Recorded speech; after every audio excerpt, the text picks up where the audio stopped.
Now, world leaders are gathering in Dubai for a UN summit to discuss climate change. COP28 follows a year of extreme weather events in which many climate records have been broken. Ahead of the conference, the UN Secretary General has called for the complete phase-out of fossil fuels to avoid a climate catastrophe. Environmental activists say nations are falling short of commitments made in the Paris Agreement to limit global warming to 1.5 degrees Celsius. Antonio Guterres says a gradual reduction in the use of coal and oil is not enough. The decision to hold the 28th annual UN meeting in the United Arab Emirates has been controversial.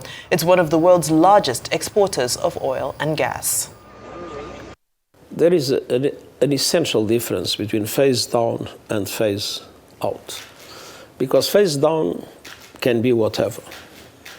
We never know exactly what it means. To phase out means that at a certain moment it stops. Now, it cannot stop tomorrow.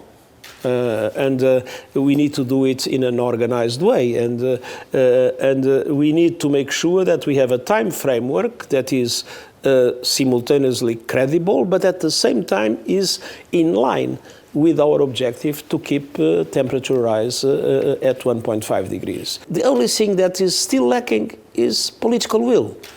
And I mean, this is why the COP is important, to make people understand that we are really moving in a very wrong direction still. We are heading, if nothing happens, to 3 degrees, and 3 degrees would be a total disaster. But we have the potential, the technologies and the capacity and the money, because the money is available, it's a question of making sure that it goes into the right direction, to do what is necessary, not only to keep the 1.5 degrees alive, but alive and well.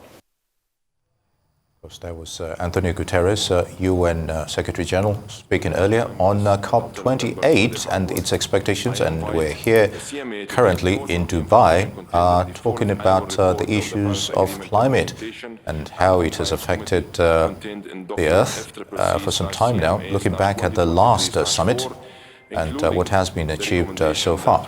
Right, we're currently hearing from the COP28 president, who is Sultan Al Jaber, and he was made the COP28 president designate in January. And of course, there's already huge experiences of climate and human rights catastrophes caused by fossil fuels.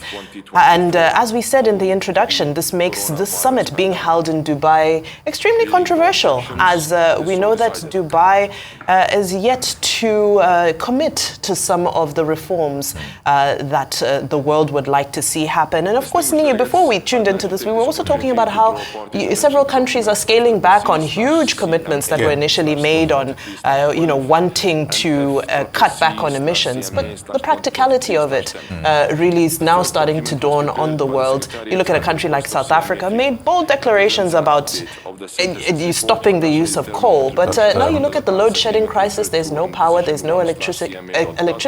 How realistic is it for South Africa to stop using coal? I think the level of commitment is, it has always been the Achilles heels, if you might say, towards this climate issue.